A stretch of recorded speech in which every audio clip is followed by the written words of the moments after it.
we'll go ahead and call the meeting to order. Debbie, you want to do roll call? Okay. If you want to hold 1 second here, it's not uploaded yet. It's going to take 30 seconds here. All right, sorry, let's hold off a second. It's okay.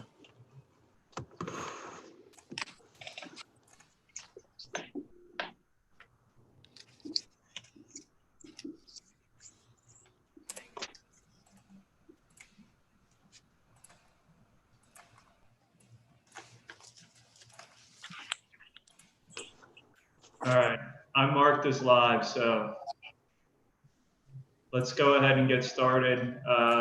Call to order. Debbie, you want to do roll call? Yes. Mrs. Batchelor? Here. Mr. Freeman? Here. Mr. Kelly? Here. All right, and Eddie, do we have our trustee flag? Go ahead and do the pledge.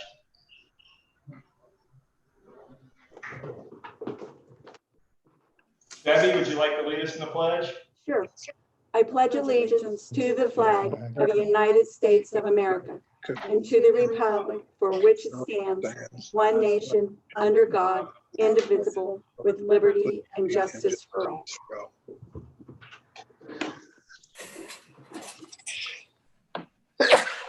So we are functional at this point. For anybody who's tried to get in prior to now, I apologize for the delay. This is the first time I think we've had technical issues that have set us back from the beginning of the meeting. So we're like 3 for 4, I think, right now.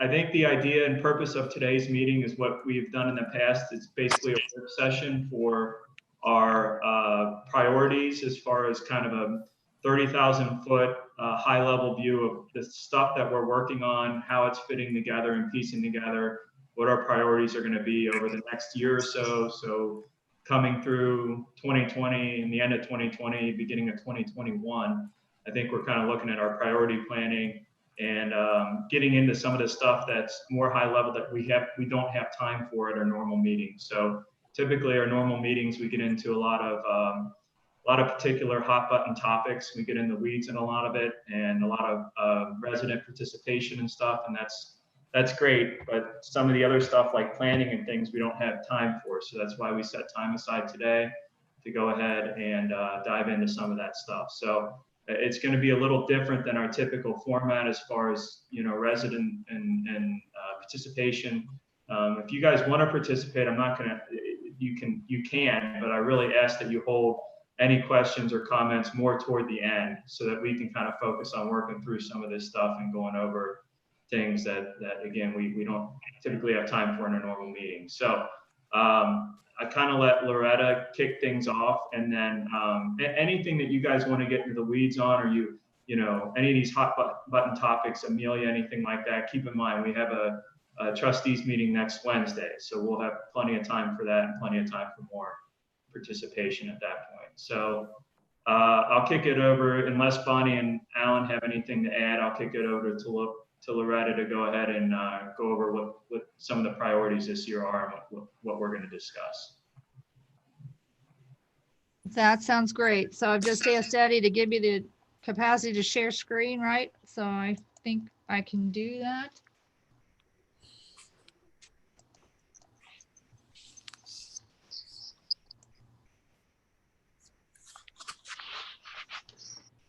Do you see my work plan? The last one that we had worked from on your screen now? Yes. The spreadsheet. Yes. All right, so I did not make any changes from the last time I dated it June the 1st, but while we're having this conversation, I can actually enter changes or add items while we discuss it. So that's my intent. But to start basically at the top and walk through it, by the time we're finished, we need to also be giving Debbie some sense of direction if there are new items that are going to impact next year's budget. A lot of those have to do with the new construction of the park projects, as well as the addition of Emilia's territory to us, and a lot of unknowns associated with that. So at the time that I had done this last year, we didn't have a lot of this Emilia work fleshed out. We were basically ending at the point of waiting to see what the election was going to bring. So obviously a lot of time has shifted direction based upon COVID-19. and the Village of Emilia and all of the demands, new demands that we have associated with that. So the first item at the top, I thought, well, I forgot this is really timely because of conversations we've been having about 125 corridor and getting feedback from the residents in Emilia and integrating them into the rest of our planning that we already had in place for Pierce.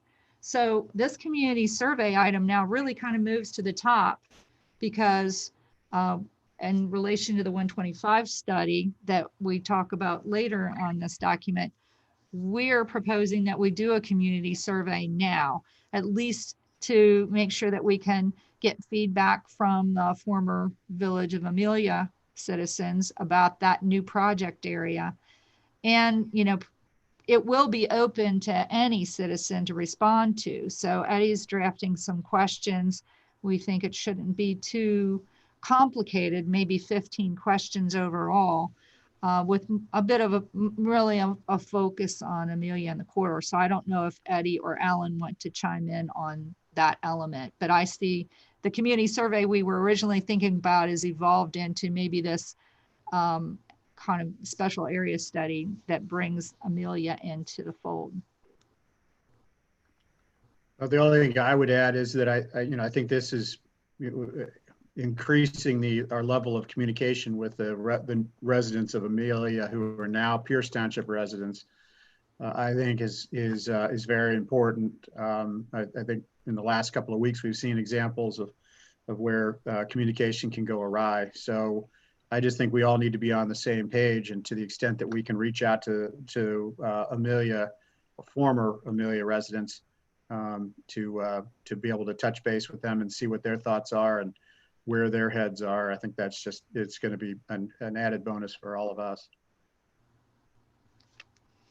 So as we draft this survey document, we'll be proofing it, sharing it, and making sure that we're all prepared before we actually launch it, probably using SurveyMonkey, access on our website, message on Circle. Hope to work on that in the next couple weeks or so. And you'll be sharing those questions, right? Or the draft questions with the other two trustees? Yes. And with Debbie? Yes, and we may want to pick some, a couple key communicators from Emilia to even pre-screen it for us. Yeah, I think that's wise. And Jay continues to be our consultant as well. So as we Jay Stewart, the study, right. So communication plan again, I think this ties into Nick's working on communications, our website, and how we can continue to be more prepared and do better. I mean, Zoom has certainly added some new challenges and opportunities to our whole communication system. So I don't know if you also want to speak some more to that.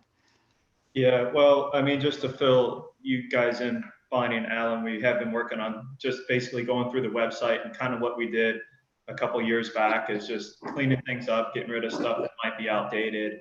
And we're changing the format a little bit. It seems like a lot of these sites are moving away from drop-down menus. So it's going to look very similar, but we're going to have options across the top probably when we get done with it.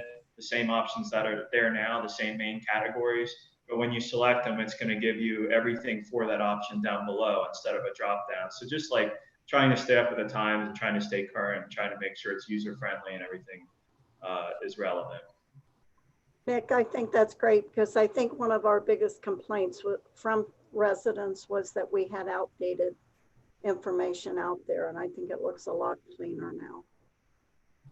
And as you guys know, we got a little feedback too from a resident about, I think, as a BZA meeting maybe that he had attended virtually, and in his experience, it was less than user friendly.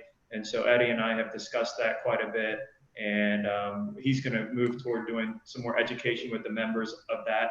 Not that they're doing a bad job, but just how can we do better? And again, this is new territory for everybody, hence the beginning of our meeting today. So it's just a matter, I think, of continuing to work as hard as we can to do the best that we can and adapt to this new environment.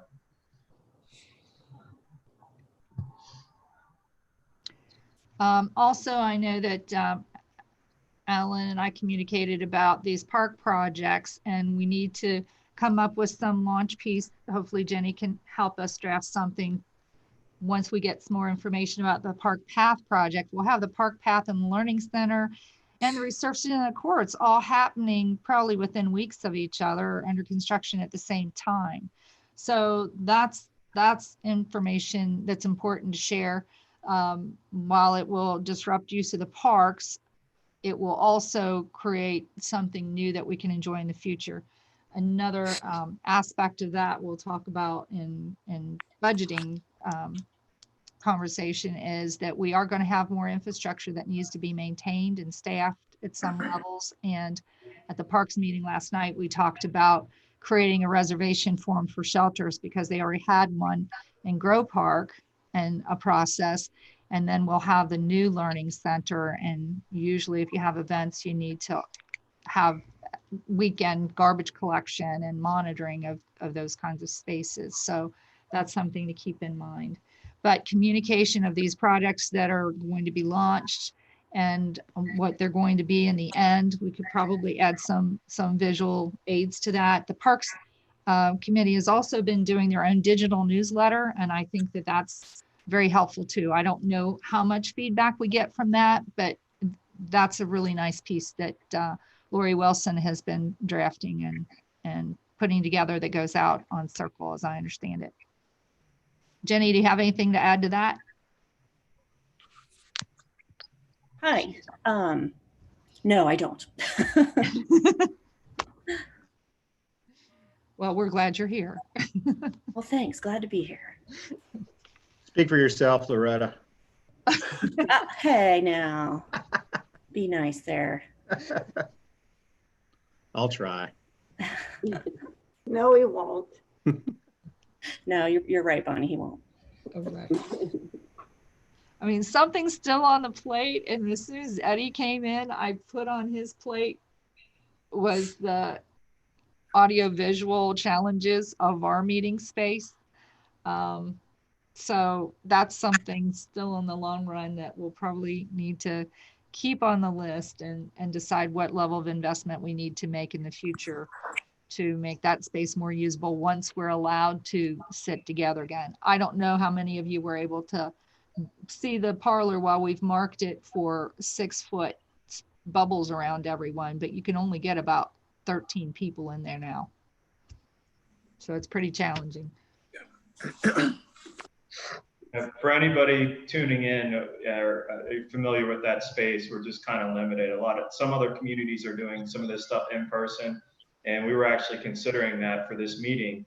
And the more we looked into it and the limited amount of people we can fit in that space and still adhere to the current social distancing rules, it was just not, it's not very feasible at the moment.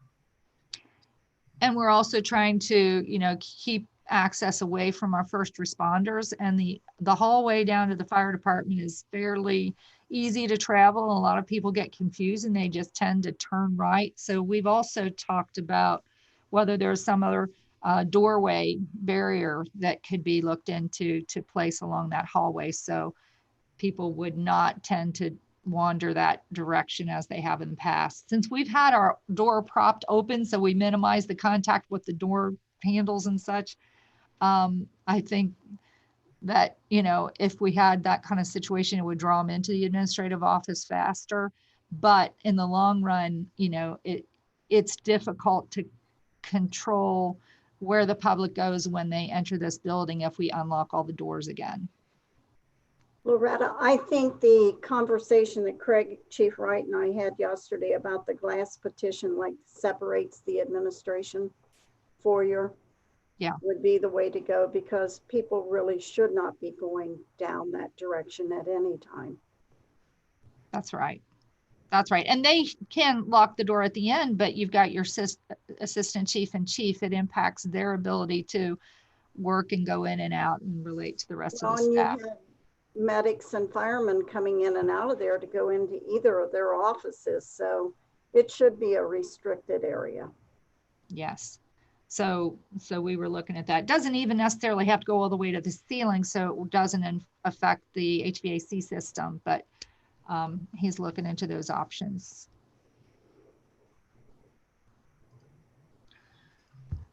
That brings me to the economic development line item. As you know, we've been having conversations about the next phase of the Prestwick TIF.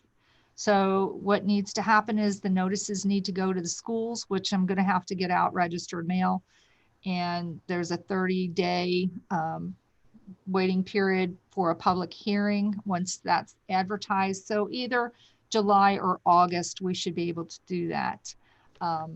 Then I can review the DTEs after we have the following waiting period. And generally in the fall, when you know that there's no delinquent taxes, that's when the DTEs get submitted to the county and onto the state. So we're on track to get all of that done. I'm going to also review with Eddie if there's any activity on the most northern lots that were platted to see if it's time to launch the third TIF, or if that's really something we can anticipate happening next year, because they won't be building up there yet. And that will maximize all of the phases of Prestwick by staging all of these to capture the full 15-year tax abatements or payments in lieu of taxes for the TIFs. We're still waiting for a response from the state on the Premier property in terms of when we can feel confident that we can place our own TIF on that land, since we're waiting for determinations in terms of when the status of the property taxes will move from one jurisdiction to the other. So hopefully that won't take too long. We'll have to keep pushing it along. There's not much else we can do. This is the year that we would have to do all the documentation. So, you know, we'll capture what we can in this year. As far as the Beckjord property, you know, other than the latest demolition and cleanup plan, we've had little to no communication from them. I don't know if Alan has anything to add to any of those three projects. Starting from the top, aren't we, the TIFs that we have that are ongoing, that like the Walmart TIF, the TIFs that we've talked about in the past, those are still there. We're always monitoring those, trying to maximize those expenditures. We've used some of the funds from the existing TIFs to go into the State Route 125 corridor study. So that's how we're paying for those expenditures. So we're trying to find ways to maximize those always, and help with the bottom line of the township. Now the Prestwick TIF, the one TIF, I don't know if you wanted to get into it too deeply, but the one TIF that's in place, Loretta, you may want to drill down on and explain that we're starting to see revenue generating off of that particular TIF. And we're using that moving forward on some of our infrastructure projects around the township. So you may want to take a couple seconds and talk about that piece as well. Yeah, Debbie can confirm the amount of payment we received on the first tax settlement. I think is around 50,000. Can you remember the exact number, Debbie? Well, not the exact number, but it's around 48,000 we received. So those are funds that have been placed in that special fund, and it is earmarked for the loan repayment for Bradbury Road, but it is also eligible for park improvements. We talked about future trail extension, but I would say that the way that the language is written, if we had other infrastructure needs in the existing parks where all those residents will benefit from it, then that could be considered to come from that fund. Any decisions to fund anything out of there would require an agreement of the trustees. But we're going to have to watch that very closely, because, you know, not knowing what our payment amounts are going to be back to on the Bradbury Road project, you know, right now it's slim pickings, because like I said, there's only around 48,000 in there. That was our first half. So Loretta, didn't you say that we've got some sense of what the payments are going to be on Bradbury? Well, the annual payment's somewhere around 12,000, less than $13,000 a year, but it's a 30-year loan rather than 10-year TIF.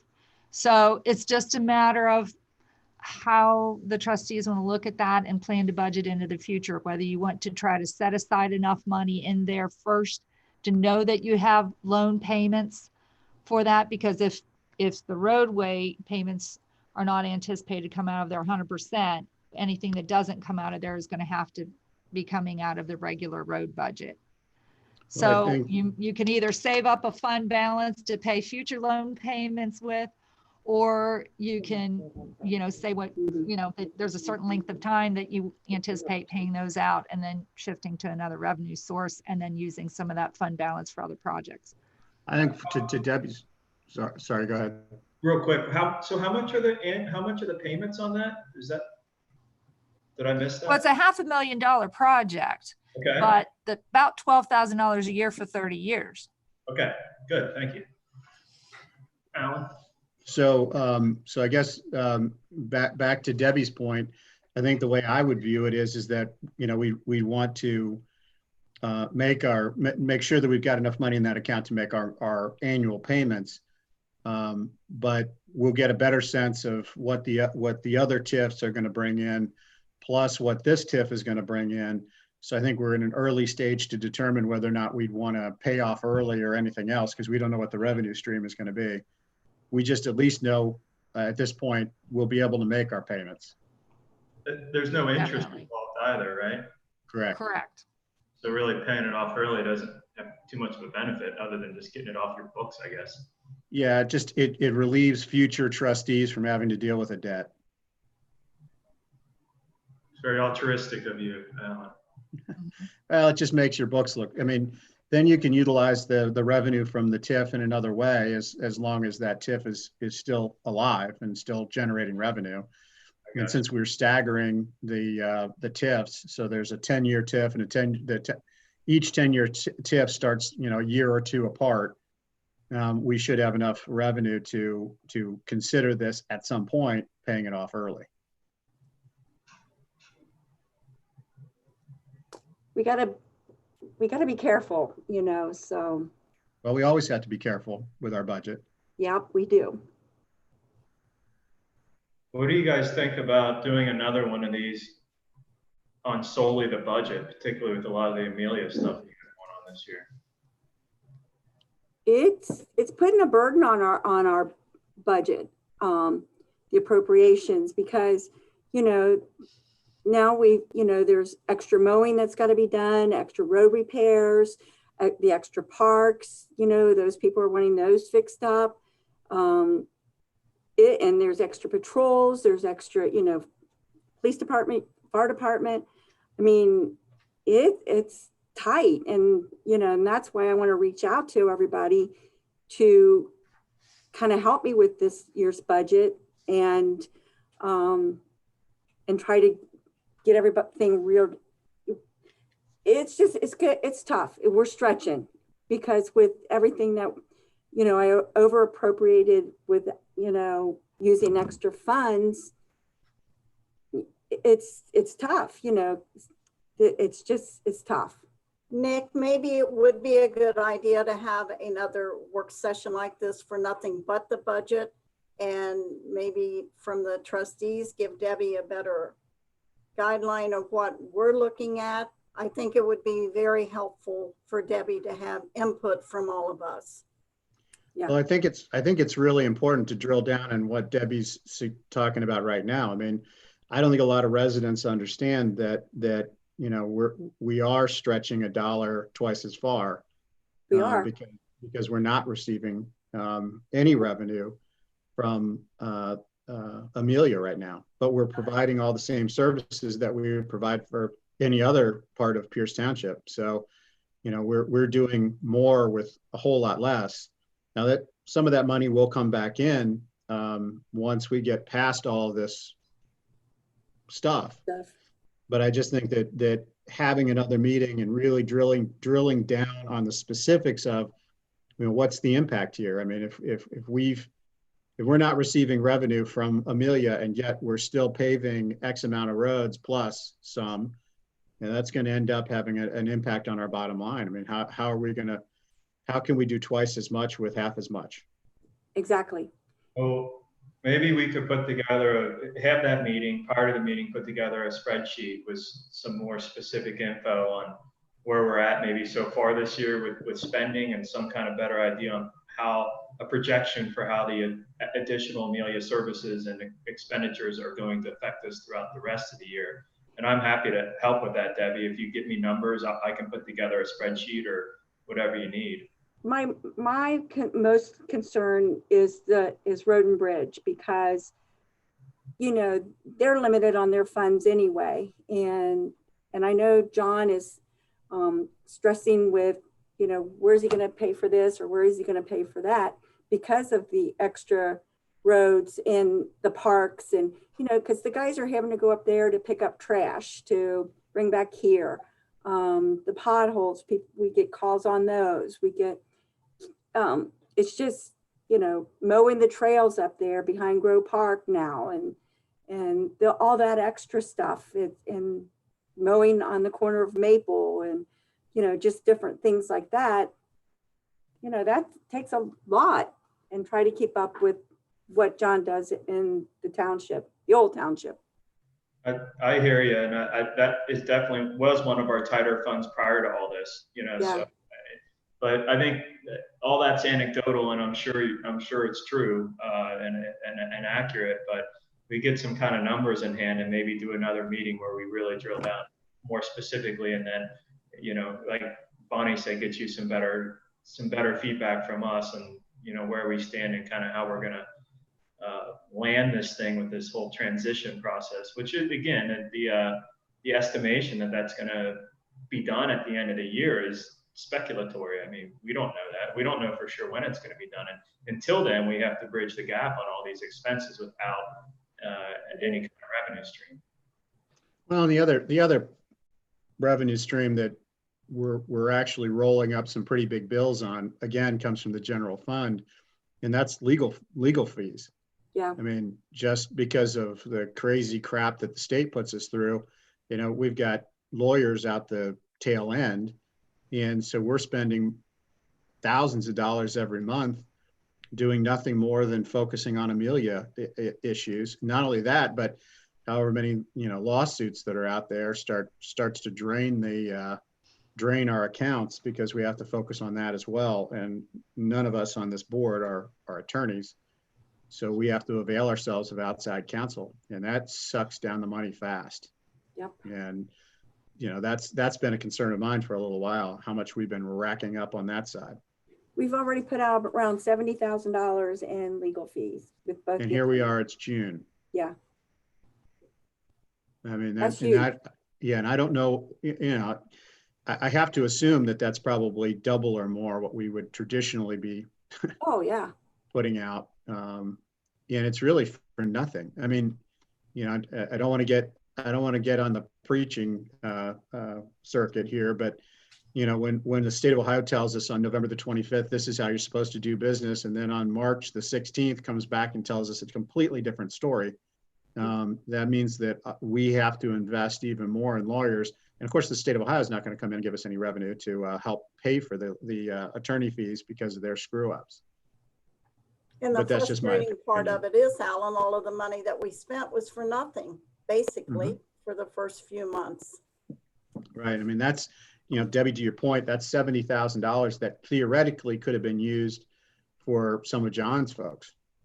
Mm-hmm. I mean, because it's general fund revenue, so it's, you know, across the board. But, you know, it's tightening our budget for no purpose that we've actually requested. Yep. No benefit. Well, there will be a benefit, but not now. yeah, it's bridging that gap in the short term. Let's put that on the to-do list, Loretta, to schedule a specific budget, solely budget meeting at some point here and go over that stuff. Well, I think that there's a short timeline for that because we have our regular meeting next week. And so I don't know if it's a possibility of meeting, well, Debbie, what's your goal for the meeting that you're going to have the tax budget approved? Well, I'm planning on having it approved by the July meeting because I have to have it to the county by the 15th, July 15th. Well, you want to try to set something up now? We should be able, we can find time for this. Yes, that's easier if we can, if all of you have calendars in front of you. I'm ready. You know, we could talk around the 24th, 25th.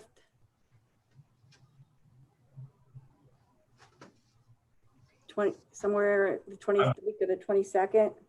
I'm wide open all that time. We could do something similar timing, like late morning on it, early afternoon, mid-afternoon. Mornings while our brains are fresh.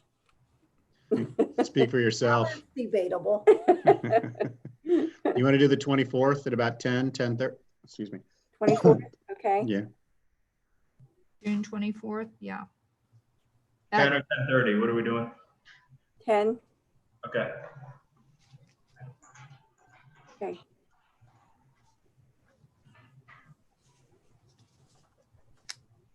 I guess you guys don't have copies of your last year's budget, do you? I might, but I bet I don't. Okay. Hey, That man. money you don't? Okay. I'll send out copies, PDF, everybody on the last year budget That'd be great. to kind of take a look at. And are we going to do a meeting here in the office and sit 6 feet apart? Well, being said, I mean, one of my big things is having people be able to chime in and participate. The audiovisual challenge with, yeah, we could do 6 feet apart, we could stream it, but you know, we don't really have a good audiovisual system. And ironically, I know we looked into that a little bit, but we were too late. And I mean, there's not a good way to capture a room full of people and stream that and get good audio. So I mean, that's kind of some of the stuff that we went over after the last meeting as far as not doing it. We might have to do a Zoom again, is my point.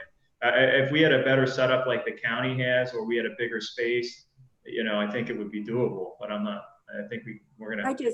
I don't know. I just think it would be better if we could all get together personally where I could, you know, we can look at the numbers. I like face to face. I don't know. We can, you know, again, try to do this screen sharing option and walk through it together. And I'm guessing that we have the budget online also, but I need to just go find it.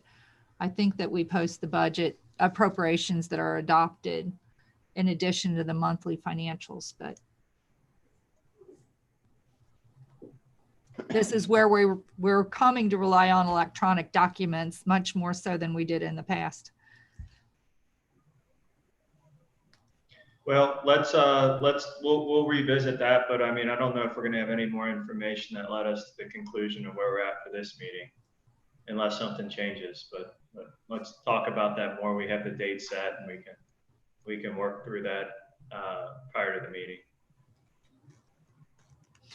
Also to note, hopefully we'll have information from the county auditor's office on projected revenues because, you know, Adele on our behalf for both fiscal officers asked Chris Melman to give us an idea of what we can anticipate. And that's what everybody needs to do their 2021 budgets anyway. Okay. And I'll send out last year's budget and this year's appropriations, okay? Perfect. But Loretta, real quick, back to the TIF issue. Now, Tom said that he's getting, I think it's Tom, either Tom or Brenda, said that they were getting an opinion from the Attorney General's office regarding that other TIF. It was sent via the county prosecutor's office for us. Okay. Did they do that? The letter has been sent. Okay. The reason I bring that up for everybody's benefit is that that will have some impact on our future budget as well. How much revenue would be kicked off of the Premier TIF? And then potentially any future revenue that might come off of the Premier 2 TIF. So that will have to be in, hopefully by the time we have this session, we'll get a little bit better sense of projected revenue that could come off of Emilia moving forward. That'll be in 2022 revenue. Yeah, but at least we can, you know, we'll get a better sense of what that money can be used for and how we can plug it into a budget. Because I know we want to focus on 2020 and 2021's budget, but you know, what are we going to be looking like as we move forward? You know, is this hole going to be, or is this stress going to be for a 1 year term, or is it going to be for more? In the long run, once everything's fully absorbed and all of the levies are redistributed, we're hopeful that we're going to be back to very stable, solid place. I mean, we certainly were prior to the absorption of Emilia's territory. We were on a very, very good, solid glide path. We're just in this level of uncertainty right now where a lot of things are beyond our control.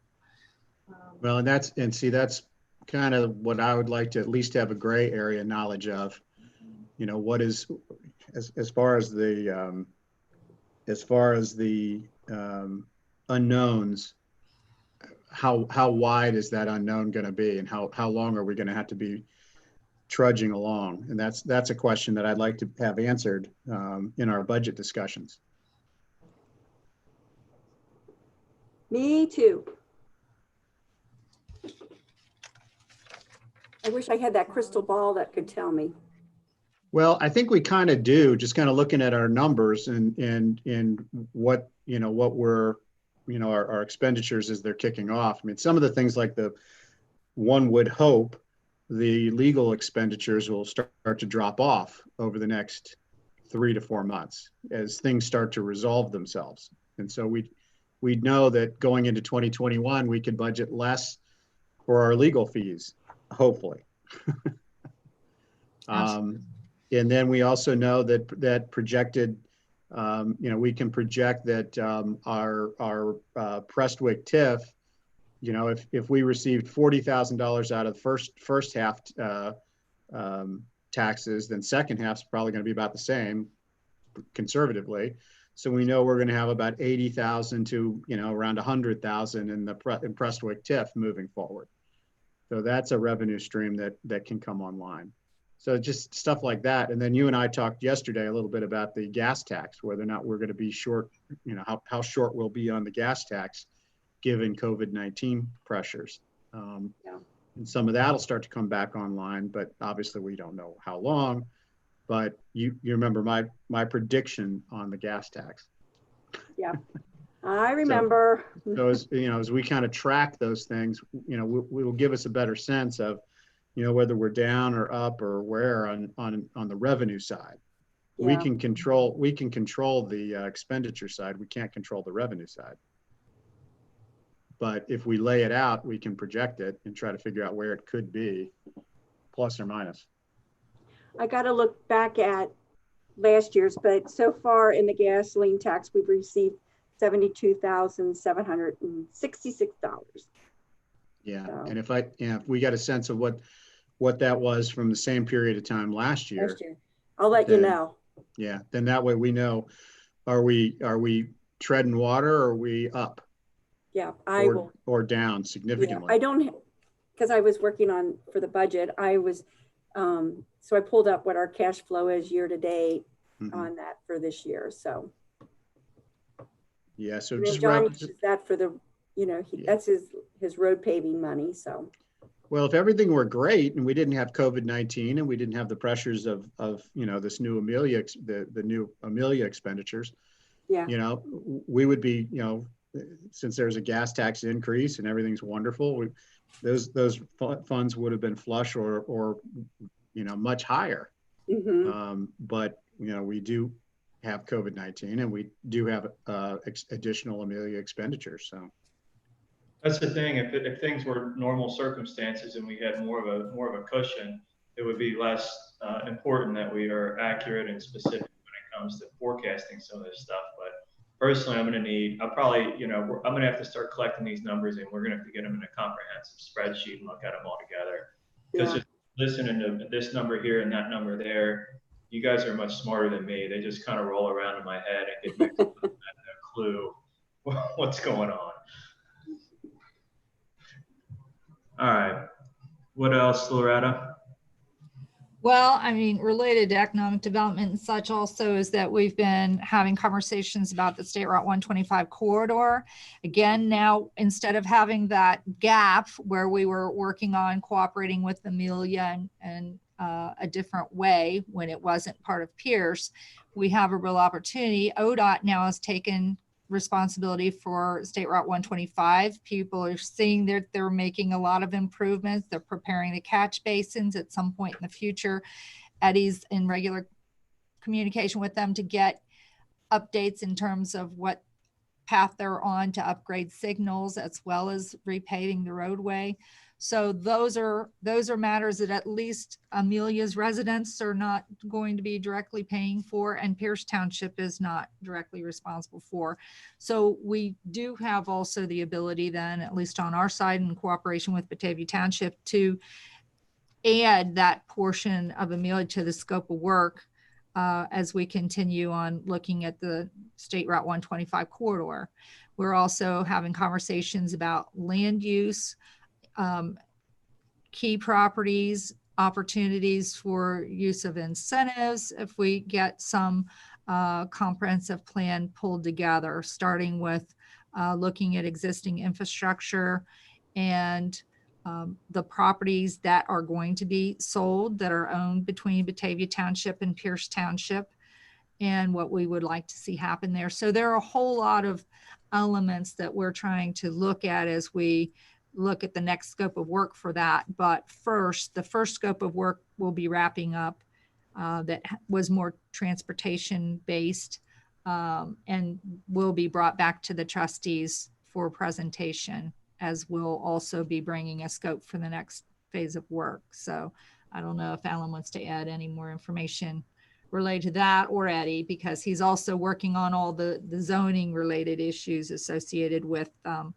planning for Emilia's zoning adoption.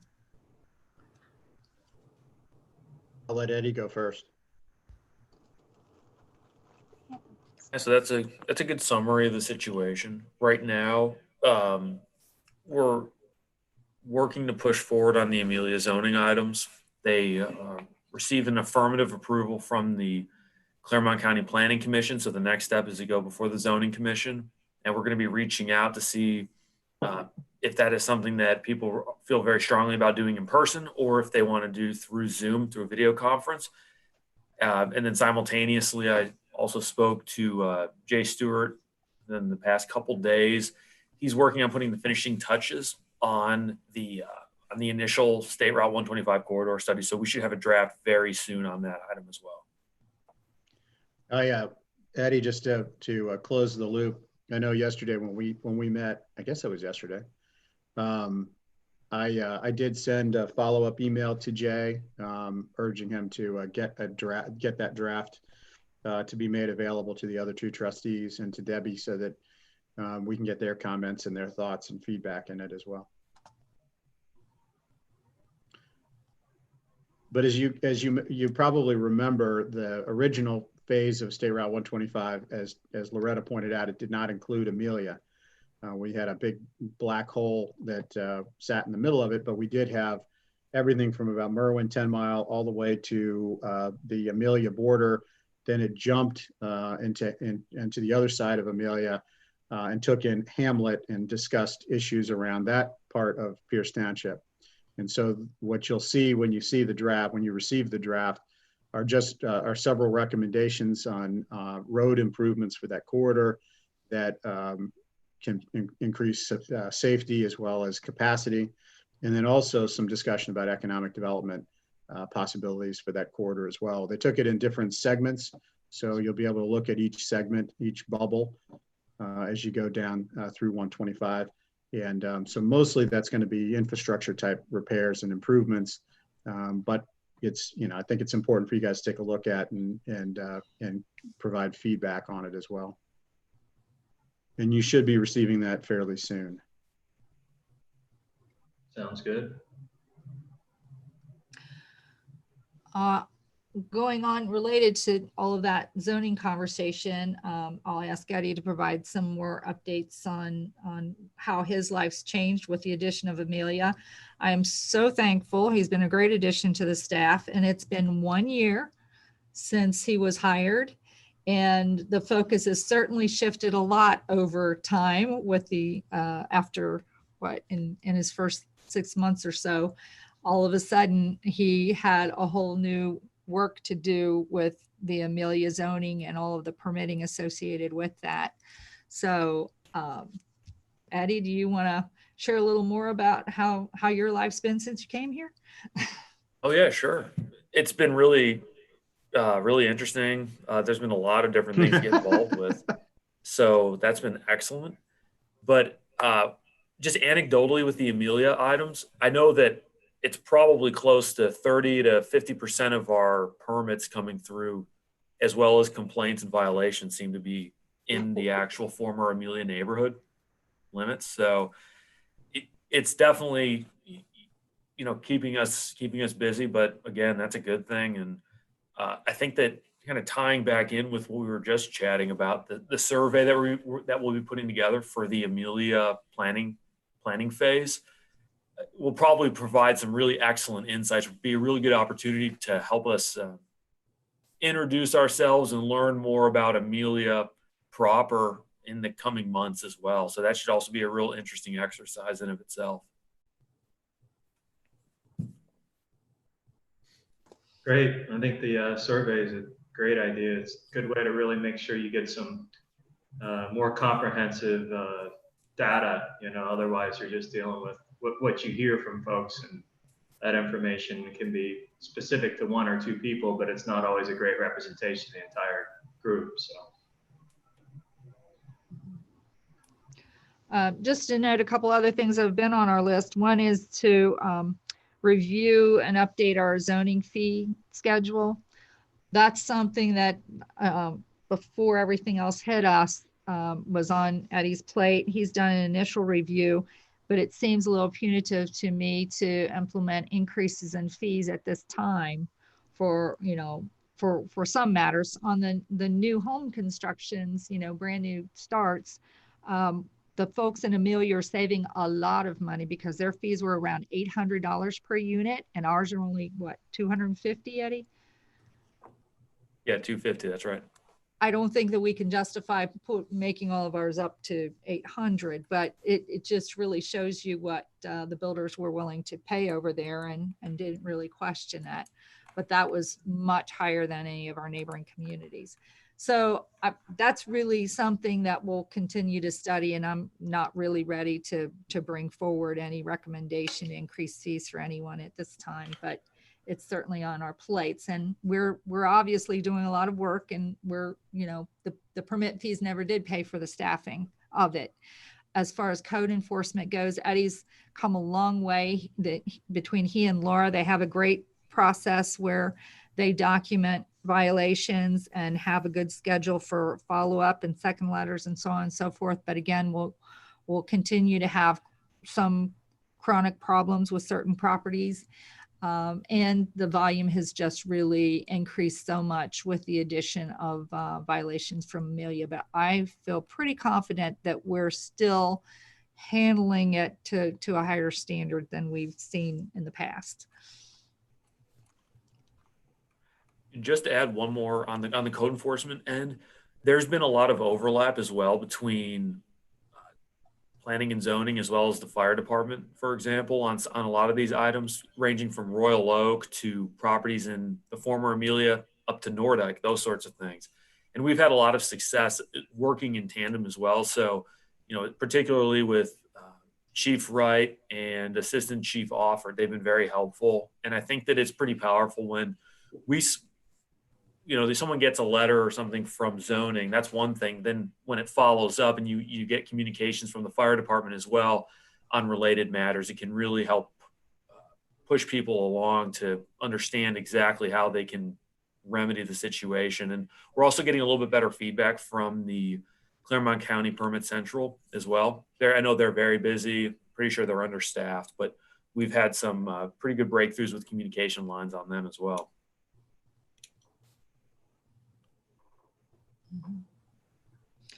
So any other questions about zoning or code enforcement? I don't know how we got along before we made the commitment for a full-time planning and zoning administrator with the skills that Eddie has.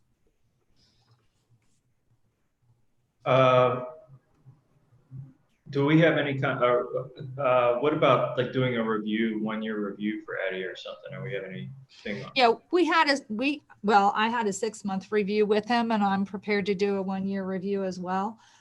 If the trustees intend to have their own, you certainly can do that. Let me know. No, that's fine. I mean, I think the trustees do yours, and then all the rest of them get done. I just wanted to make sure he was getting that feedback. Yeah. So then parks, we've been talking about a little bit more already.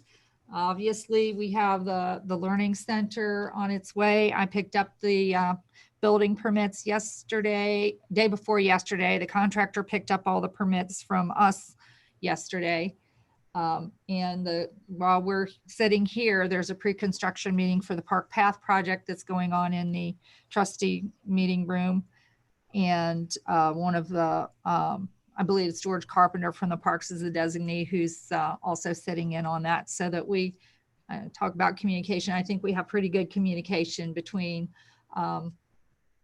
all of our different departments and our volunteer boards on projects that we do like this. So also the Parks Committee had their meeting via Zoom last night, and they are also up to date in terms of where we are with these different things.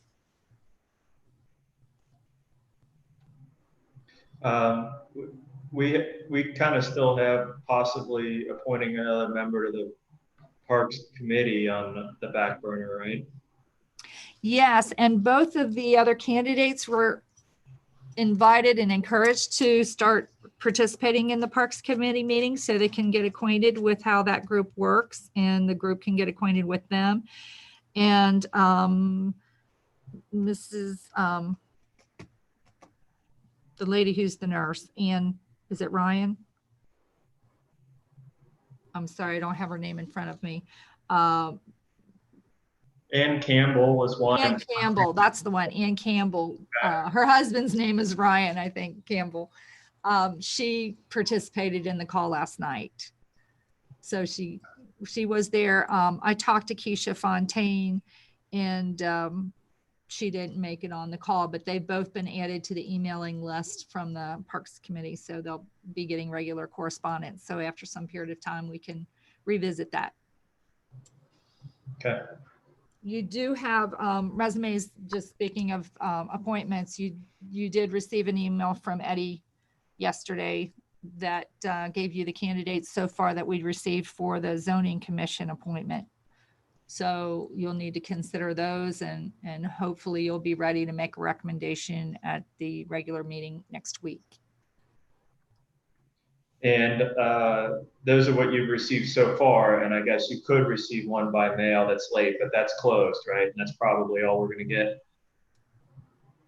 That was as of yesterday, end of day was the deadline, right?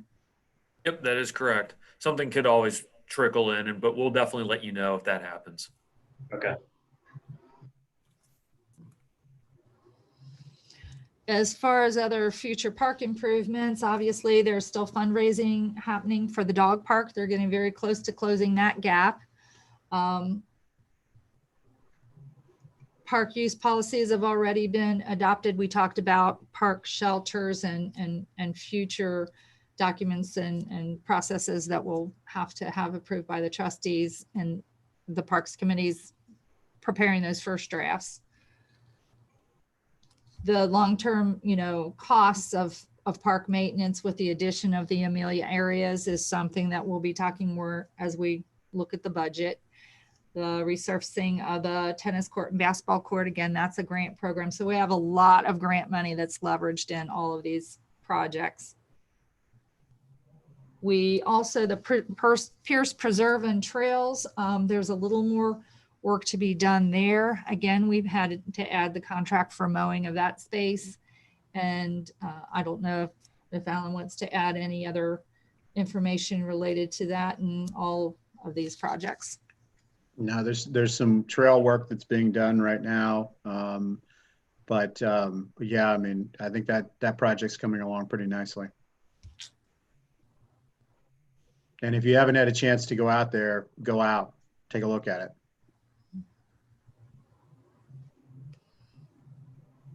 It's nice.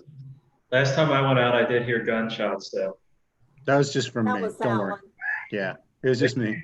They seem close, and as new as it is, I was a little bit, I don't know if they don't know the boundaries of that thing yet, but I did make the police aware of it. I mean, people can shoot on their own property, but you just in the back of your mind, you think there's somebody hunting and they don't realize that this is now a preserve, but I know we put signs up and stuff like that. So No, this in our neighborhood, gunfire is pretty normal.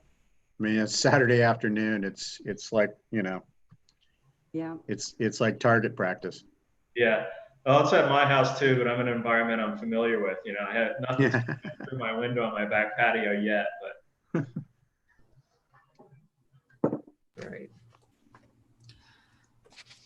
So now we're to streets and roads.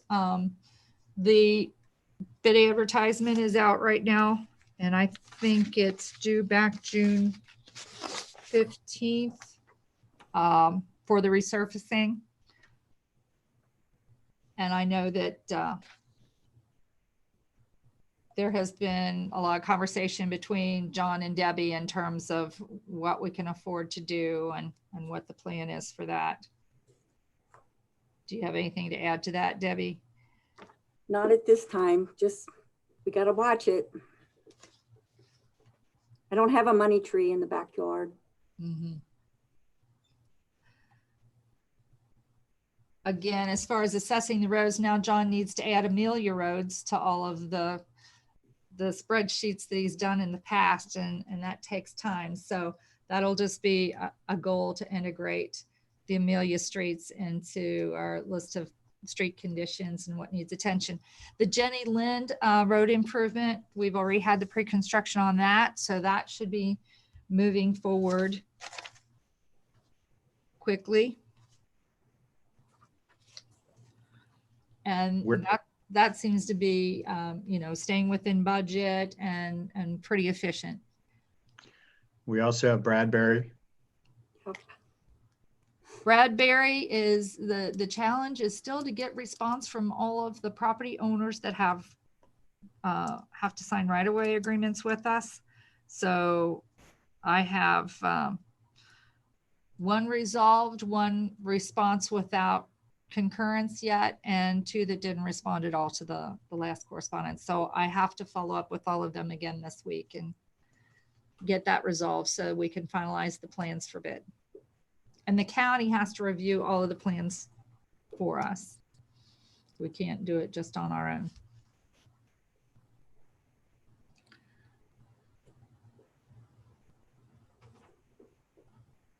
I think that covers the highlights on the street projects at this point. And obviously John would be with us here, but he's in the pre-construction meeting for Park Pass.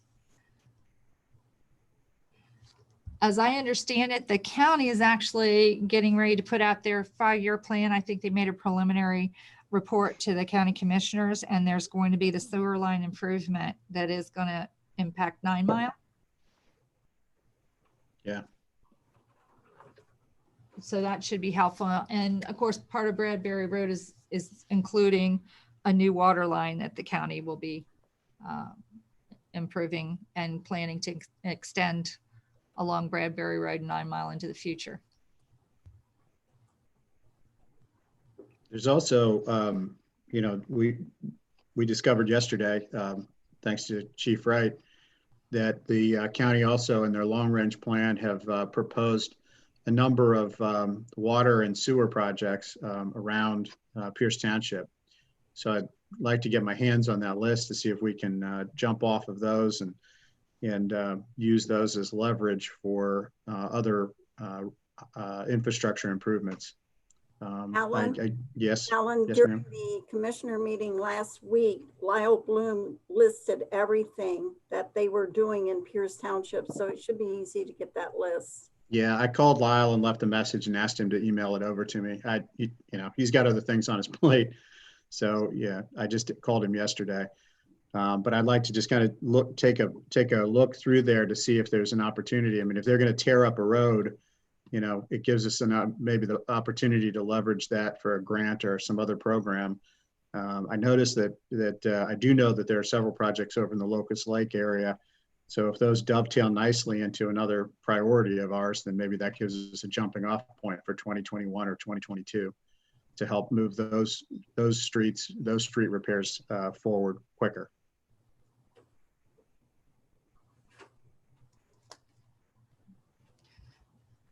All right.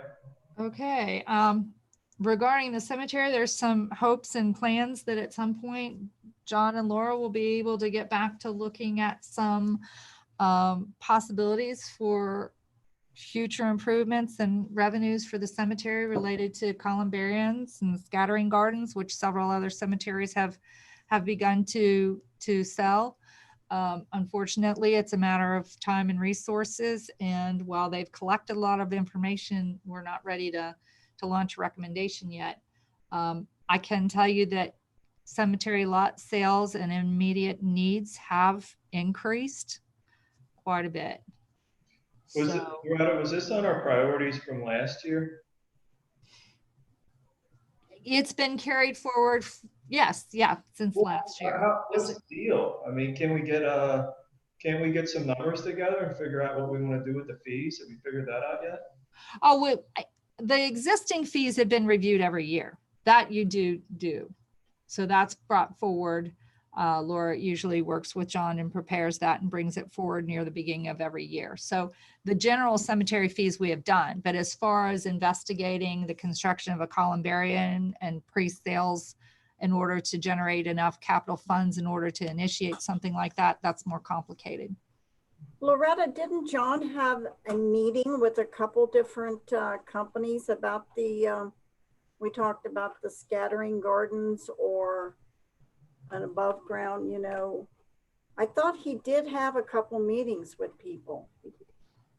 I believe he did. Yeah, They've done a lot of initial investigating, but we didn't get a report back on that. Not as far as bringing forward any recommendations.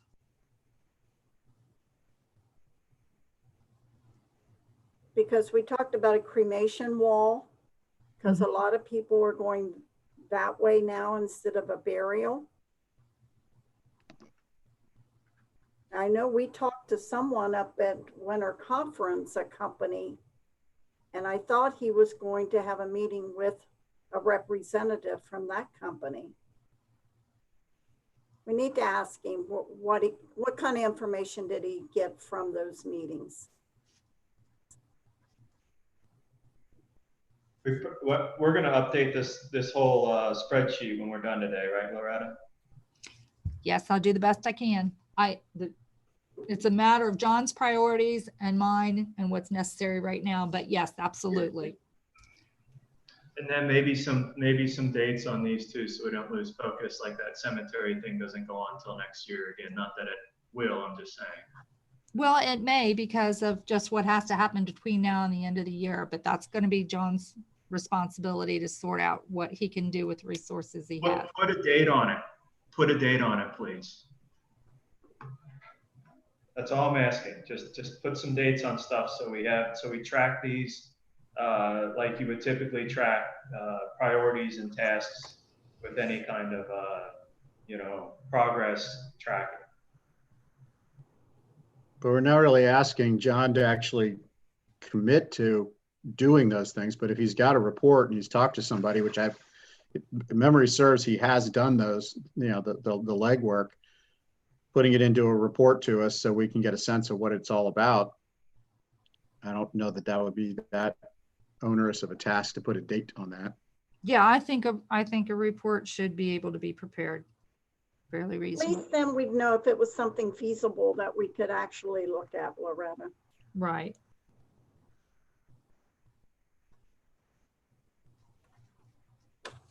All right, what's This next? is one of the reasons why I was hoping to be able to focus his staff so that he would have the cemetery staff full and part-time added to be able to focus on things like that. So, but as far as updating what he received so far, he certainly should be able to pull that out of the file.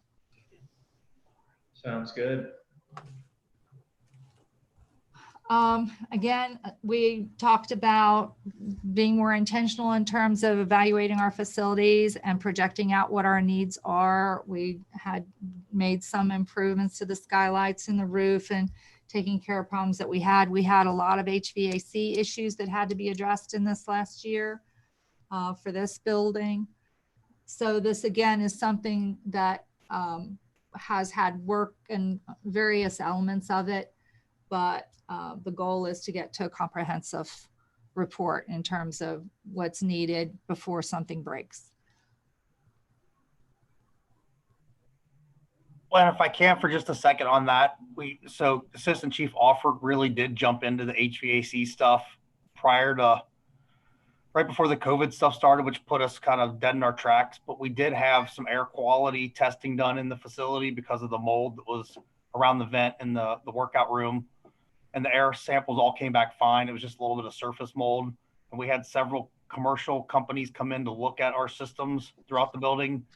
And some of it was related to venting and just the metal roof and the louvers that are up top that aren't quite working right. So we were actually making some headway on that, and then everything came to kind of a screeching halt. So once things relax a little bit, we'll get back into that and see.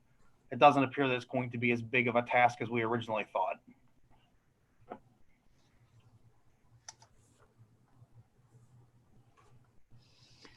And the rest of my list is a variety of other miscellaneous items. Police and fire departments manage their own capital projects and budgets. We do have the other facility at White Oak and Lewis. At this point, we maintain it. We have some storage there. We don't have any long-term plan for that at this point. I don't know if the police or fire chiefs have anything to add or report specific to their departments.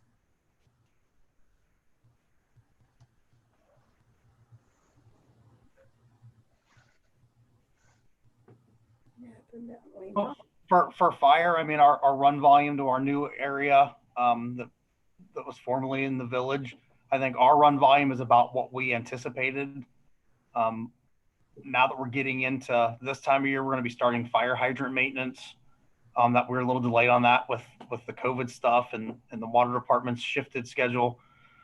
So we'll really see what that's going to entail of how many hydrants we've picked up, and then we'll be starting in the next couple months of getting into the businesses that we've acquired new to our area and getting in to do those fire inspections and pre-plans and really getting a sense of what's going on with that.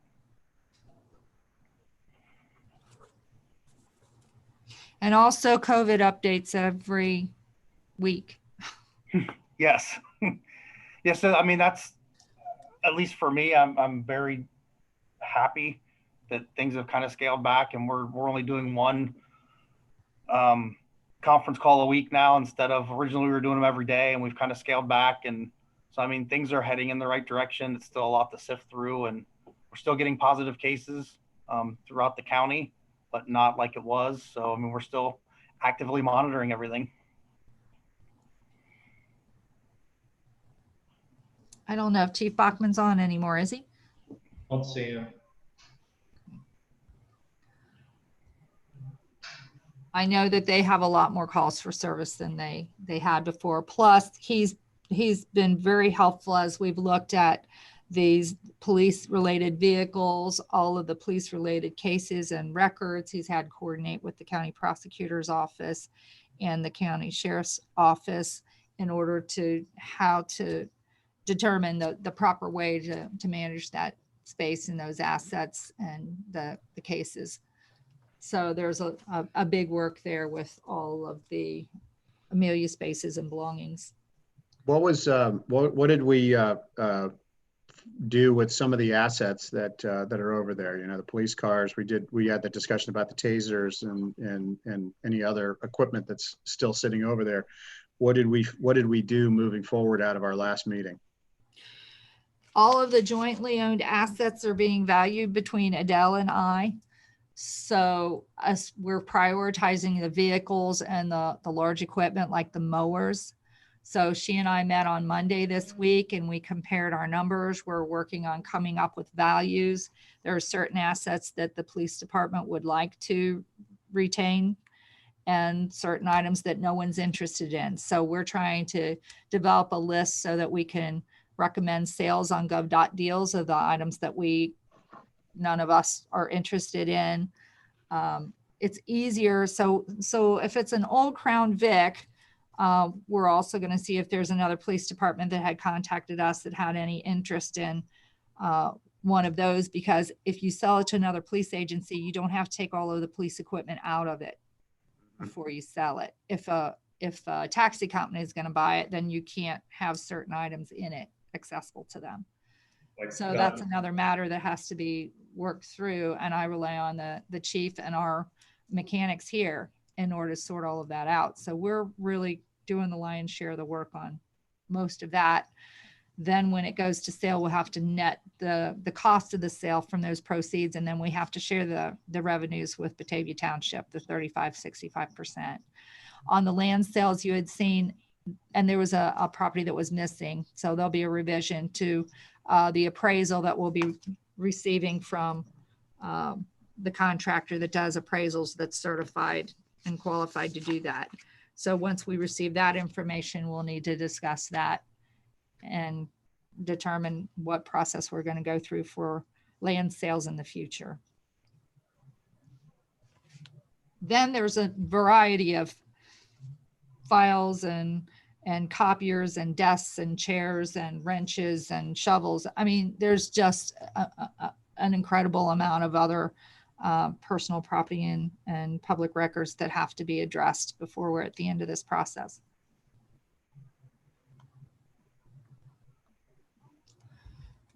Waste collection, we have the levy that was a 5-year levy passed in November of 2017. The costs of our Rumpke contract escalate for 4% per year. We're having conversations right now about the Rumpke contract that is separate from ours that serves the Village of Emilia residents. They're under that contract eligible for a one Saturday junk day in spring. So we've been ironing out what date that will be and how the residents there will be notified. What we're expecting is that Rumpke is going to do a direct mailing to those residents that are eligible, since they do direct billing of those residents, so as not to confuse the rest of our contract with the process that is in place, because that contract is really still with the Village of Emilia. It's not a contract with us specifically. So in the long run, I'm not sure if our contract gets amended or their contract remains in place as it is with the direct billing by Rumpke, but the Emilia residents are not paying our waste levy at this point. So until such time as it's determined that we are receiving any revenues, we'll have to probably look at what revenues we're getting for the waste levy and how far they'll go.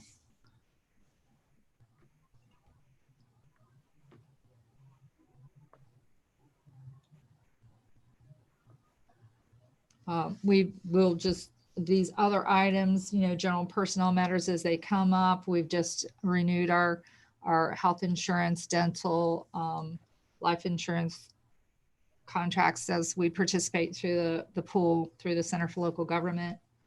We do have the union contract negotiations coming up again now this fall. It's been 3 years already. It's hard to believe. We do have the community-wide aggregation program up and running. It's gone well, except for the confusion with the Village of Emilia. Hopefully people have received the the corrected information that they needed, and we'll continue to try to communicate better all the time.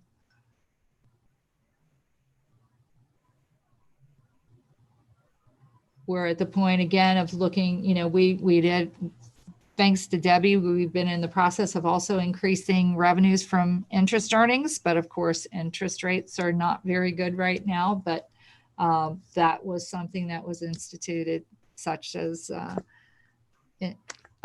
initiated by Debbie to increase revenues.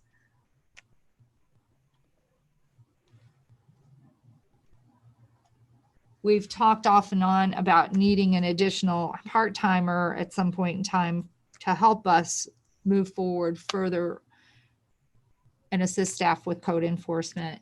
At this stage, we're just trying to be very mindful of the budget versus bringing on more staff at this time. John had also proposed to bring on more staff, and one of the staff people that he had brought on was not able to stay in the position or come on. So, and we'd also talked about bringing a part-timer in. So these are all things as we look at the 2021 budget and what needs to be done the rest of this year that we need to be mindful of and see what our priorities are.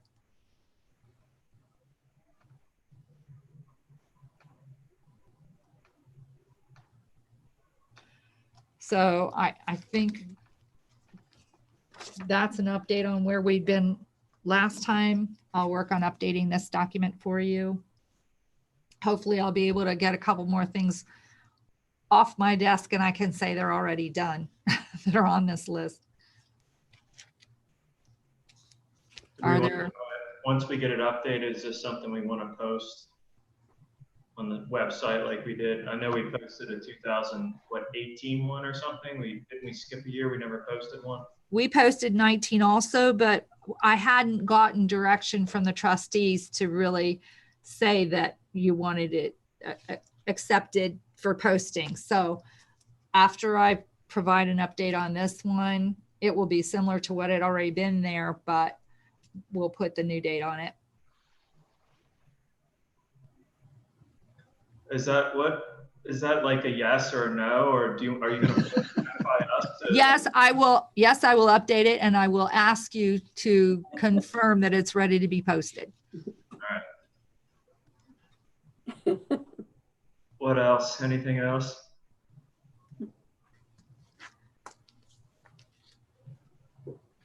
All right.